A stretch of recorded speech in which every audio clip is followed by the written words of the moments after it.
We always just assumed AI needed bespoke training, for truly hardcore science tasks. We thought genuine expertise required highly customized data. It just made perfect logical sense. Yeah. But now, Yeah, the rules just broke. General models are taking over entirely. welcome to the deep dive. I'm very glad you are here listening today. Okay, let's unpack this. Today, we are unpacking a profound paradigm shift. We really are. The raw speed of change is staggering. We will explore how general-purpose models are suddenly mastering extreme scientific specializations out of the box. Right. Then we look at new frameworks teaching AI to actually think logically. Instead of just blindly guessing the next likely word. Exactly. We will examine the multi-billion-dollar infrastructure deals quietly powering this shift. And finally, we will explore the brand new tools about to hit your devices. It is a remarkable week for artificial intelligence development. Let us start by looking closely at structural chemistry. Specifically, we are looking at an AI model called Claude Opus 4.7. Right, the new Anthropic model. Yeah. It recently did something completely unexpected in the scientific community. It took on highly specialized chemistry software and matched it effortlessly. What's fascinating here is how it shatters the old niche narrative. We are talking about complex NMR software in this particular case. Right. Let us quickly clarify what that acronym actually means. NMR is a tool turning molecular structures into predicted laboratory readouts. Exactly. It is the gold standard expert tool for professional laboratory chemists. And chemists rely on this complicated software every single day. They absolutely do. The underlying mechanics of NMR involve mapping subatomic magnetic fields. It is incredibly dense and requires rigorous technical precision. But Claude Opus 4.7 completely matched the human specialists effortlessly. Yeah, it produced the smallest hydrogen prediction errors ever recorded. It effectively rivaled tools built explicitly for this one exact job. Which is wild, right? We previously assumed general AI could never compete in hardcore science. We assumed it lacked the rigid architecture required for chemistry. Right, people thought it absolutely needed a custom chemistry dataset. But Opus did not have specialized training for this specific task. It accomplished this out of the box as a general-purpose language model. Which is incredible. And here is where it gets incredibly interesting for researchers. It actually works in reverse, which changes the dynamic entirely. Talk away, how so? Opus 4.7 can look at a raw NMR spectrum visually. From that raw graph, it can accurately infer the actual molecular structure. Oh, wow. That reverse engineering process is traditionally a very heavy lift scientific task. Yeah, it is normally reserved strictly for highly trained human chemists. Even mainstream laboratory tools generally avoid doing this automatically without guidance. Because reading those spectrum peaks requires deeply intuitive pattern recognition. The AI is interpreting the chemical structure almost like a foreign language. It is like someone who has only ever read standard dictionaries suddenly translating an ancient dead language perfectly on their first try. Yeah, that is a great way to frame the mechanism. The model maps the visual data to chemical syntax flawlessly. It really raises an important question about the immediate future. Right, what deeply entrenched industry standard will these general models absorb tomorrow? It definitely forces us to rethink the value of specialized software. 2-sec silence. So let me ask you this directly about the industry impact. Is this going to completely replace the human chemist? I really do not believe it replaces the core scientist at all. You have to view this technology as clearing a giant operational roadblock. Like a massive time saver. Exactly. Human chemists spend countless tedious hours on these complex reverse engineering tasks. The AI simply removes that specific friction from their daily workflow. It frees the chemist to focus on higher-level theoretical breakthroughs. So it is a massive bottleneck clearer, not a total replacement for the lab scientist. Exactly. It elevates the human by automating the most tedious analytical steps. So Claude is successfully disrupting highly specialized fields with brute force generalization. Right. But let us pivot to a traditional weakness of large language models. They usually struggle immensely with complex logical reasoning and advanced math. Oh, they absolutely do faceplant when dealing with strict logical constraints. General LLMs usually fail when asked to write massive, formal math proofs. Because they are built to predict text, not to guarantee mathematical certainty. Exactly. I still wrestle with getting an AI to write a simple script without hallucinating, and this thing is clearing the Putnam Yeah. beat. It always seemed like asking a poet to build a suspension bridge. That gap between pattern matching and actual reasoning is exactly the problem. Huh. But Google just dropped a fascinating new research paper changing this entirely. Right, the LEP framework. Yeah, they introduced a new reasoning framework system called ELLI. They proved the core flaw is not necessarily the model itself. The problem is the complete lack of a structured workflow. Exactly. When you ask an AI to write a giant perfect proof immediately, it tries to generate one long linear text block from scratch. And that approach almost always leads to compounding logical errors over time. Always. ELLI fundamentally changes how the AI handles the complex mathematical task. So how does the internal mechanism of LEP actually work? Well, it breaks the incredibly tricky math problems down into smaller pieces. Instead of a linear block, it stores the proof as a visual graph. Okay, interesting. It establishes very clear goals and manageable logical sub-goals along the way. It is less like writing a continuous essay from start to finish, and more like drawing a subway map where each station is a verified subgoal. If one path fails, it just routes back to the last safe station. That routing mechanism is exactly why the framework is so robust, and it actively reuses useful lemmas it already figured out previously. Let's just define that term for anyone unfamiliar with mathematical jargon. A lemma is a proven stepping stone equation solving larger mathematical problems. Right. It leverages those proven stepping stones to build the final proof. It also constantly learns from direct feedback during the generation process. Using a formal math verification tool called Lean to check its math. Yeah, and the actual benchmark results from this new framework are staggering. Performance on a Lean IMO-style benchmark skyrocketed almost overnight with this system. It went from under 10% accuracy up to 70%. And it flawlessly cleared all 12 Putnam 2025 mathematics problems. Let us quickly clarify what those specific benchmarks actually represent. They're the most grueling, elite mathematics competitions in the world. Human math prodigies struggle to solve even one of these Putnam problems. The AI cleared all of them by simply using a better cognitive structure. AEP applies a smart, agent-like iterative loop to formal math tasks. It lets the model actively plan, split complex tasks, and verify steps. Right, and it actually verifies its work before moving forward to the next step. It does not just guess the answer and hope it is completely correct. Exactly. Does this mean the era of simply building bigger and bigger models is over? Scale still absolutely matters for the underlying foundational knowledge base, but the cognitive framework matters just as much as pure compute now. So the careful agent-like loop is what actually unlocks the true potential. Yeah, it makes the existing hardware infrastructure infinitely more efficient and reliable. Right, smarter frameworks over brute force compute-like, giving the AI a scratchpad. Yeah, it just needs room to actively think through the problem. Sponsor. So we have new agentic frameworks writing flawless mathematical proofs now. Right, and we have incredible structural chemistry breakthroughs happening with general models. Okay.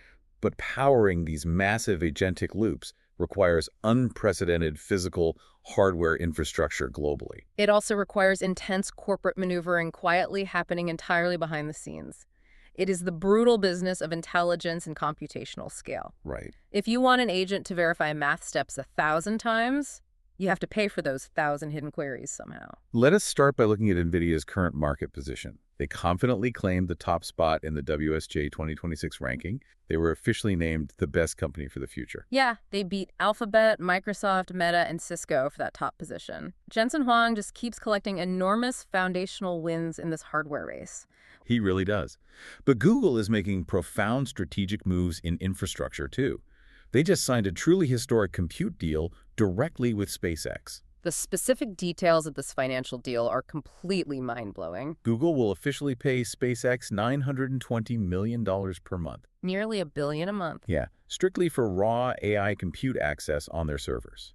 The massive arrangement includes access to 110,000 top-tier Nvidia GPUs. The total long-term deal could be worth over $30 billion eventually. That is a staggering amount of highly specialized hardware centralized together. It requires vast physical spaces, specialized cooling towers, and immense power grids. Whoa. Imagine scaling to 110,000 GPUs. That level of compute is staggering. It is difficult to even conceptualize that much processing power physically. Yeah. The energy required to cool those specific server farms is immense, but the startup ecosystem is matching that chaotic corporate energy right now. We are seeing smaller companies raise astronomical funds for specific agent workflows. Look closely at a company called Supabase and their recent funding round. They just raised $500 million from ambitious venture capitalists. Right, bringing them to a $10.5 billion overall company valuation. They are capitalizing on the fact that vibe coding is absolutely exploding. Let us briefly define what that new programming trend actually means. Vibe coding is generating software logic through continuous conversational prompting alone. You are not manually typing syntax, you are just talking to the machine. Supabase provides the essential back-end databases that make vibe coding actually work. Their back-end tools currently power well over 250,000 paying corporate customers. They are heavily boosted by the popularity of Claude Code and various AI app builders. Meanwhile, OpenAI is actively preparing a major ChatGPT architectural overhaul. Right, they are finally building the long-rumored, highly integrated super app experience. Everything will be located centrally in one single operating environment. One OpenAI employee reportedly stated bluntly internally, "Chat is dead." That is an incredibly bold statement to make about their flagship product, but it accurately reflects the rapid industry shift toward autonomous background agents. Two-sec silence. But not everyone in the industry is blindly hitting the gas pedal. Anthropic leadership actually called for a coordinated global pause recently. They want a total temporary pause on frontier AI model development entirely. They explicitly warned that models may soon improve themselves autonomously without humans. Right. They suggested the US and China might need to stop development simultaneously. Calling for a global pause sounds responsible, but how do you actually enforce a simultaneous stop between competing global superpowers? You cannot easily monitor code compiling on a hidden server farm somewhere. No, you really cannot. Global verification of digital assets would be a complete logistical nightmare. It seems politically impossible to manage an effective global software treaty. It is an incredibly steep hill to climb diplomatically for sure, but Anthropic genuinely believes the autonomous self-improvement threshold is far too dangerous. They argue we cannot cross that specific line blindly without safeguards. Let me ask you about that provocative OpenAI employee quote. Why would an OpenAI employee say chat is dead when ChatGPT is so universally used? Because typing back and forth manually is simply becoming too slow. The immediate future is a proactive, omni-capable background operating system. Okay, so less chat, more automated action. Exactly. You just give the system a complex, somewhat vague, overarching goal. The agent goes off and completes it across multiple different applications silently. It does the hard mechanical work entirely in the background for you. Moving from a conversational bot to a universal do-everything operating system. Yeah, you stop chatting with the AI and start simply managing its output. How does this $30 billion compute future actually reach regular consumers? How does this profound paradigm shift actively change our daily personal lives? It reaches us through a wild new ecosystem of consumer-facing tools. It also introduces some brand new consumer risks we must actively navigate. Let us look closely at Apple's upcoming hardware announcements first. WWDC 2026 is almost here, and the industry is watching closely. All eyes are closely monitoring Siri's expected software capabilities this year. After months of delays, they may finally reveal their AI-powered assistant properly. Deep operating system integration is incredibly hard to engineer securely and privately. But Apple users are definitely tired of waiting for these basic capabilities. Google is certainly not waiting around for Apple to figure it out. They just officially released a fascinating new software tool called Dreambeans. Dreambeans actively synthesizes your Gmail, calendar, photos, YouTube, and Google search history. It performs this massive data synthesis automatically overnight while you are sleeping. It then delivers daily AI-generated story collections directly to your phone screen. It is like having a digital biographer that works the night shift to make sense of your life. That is a highly accurate way to visualize the background synthesis process. It takes fragmented digital data and weaves it into a coherent narrative. We are also seeing ambitious new third-party tools like Wave emerge recently. Wave lets you invoke a powerful AI model anywhere on your macOS. You just use your voice to trigger the background workflow instantly. It works across all open applications seamlessly without switching windows constantly. And it uses your currently selected text as the direct context for commands. Smaller, independent software ecosystems are growing incredibly fast alongside these giants, too. Look at an impressive new indie app called Small Cloud, for example. It is a highly customizable file-sharing application designed specifically for iPhone users. You upload any file type, then easily share it via link or QR code. There's also a very useful new tool, simple called job postings. It is a completely free, hosted API featuring 1.8 million active listings. It pulls this employment data directly from over 60,000 different corporate companies. These new consumer tools are incredibly powerful and democratize access to agents. But there is a dark side to this ecosystem we absolutely cannot ignore. Right. We have to talk seriously about the hidden software pitfalls. Malicious fake shopping websites are actively poisoning AI search results right now. They're showing up constantly in ChatGPT background web searches lately. They easily trick unsuspecting online buyers by manipulating underlying SEO data streams. The AI crawlers ingest this manipulated data and present it as factual. You can report these malicious sites through a dedicated OpenAI form now. The core API infrastructure itself is also quite vulnerable to sudden outages. Notion recently had to temporarily shut off their integrated Anthropic language models. It was entirely due to a severe back-end infrastructure scaling issue internally. System access is completely fully restored for all their users now. The underlying technical infrastructure issue is completely resolved on their back-end servers.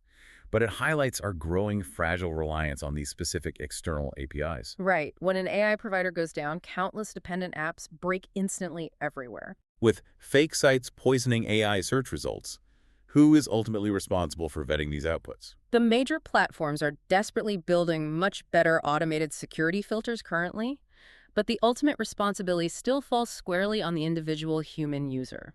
You cannot blindly trust an AI shopping recommendation or search summary yet. No, you always have to verify the destination URL yourself before buying anything. Got it. The end user still has to be the final layer of fact-checking. Always. The agent does the gathering, but you do the final verification. Beat. So, what does this all mean when we step back? We are clearly moving rapidly past the era of brute force chatbots entirely. We are entering the true era of proactive, autonomous agentic workflows everywhere. Whether it is Opus mastering complex structural chemistry natively out of the box, or Google LEP learning to map out difficult math subgoals visually and logically. Or OpenAI effectively declaring chat is dead internally as they build agents. The technological landscape of 2026 is fundamentally different than previous software generations. It is entirely about structured, highly autonomous problem-solving operating in the background. And it is backed by astronomical, multi-billion-dollar infrastructure investments globally today. If a general AI can reverse engineer a molecule just by looking at a graph, and chat is dead in favor of autonomous agents, what highly specialized task in your own daily workflow might be the next target for an AI's agent-like loop? Take a hard look at your desk tomorrow. The autonomous future is arriving much faster than most people actively realize.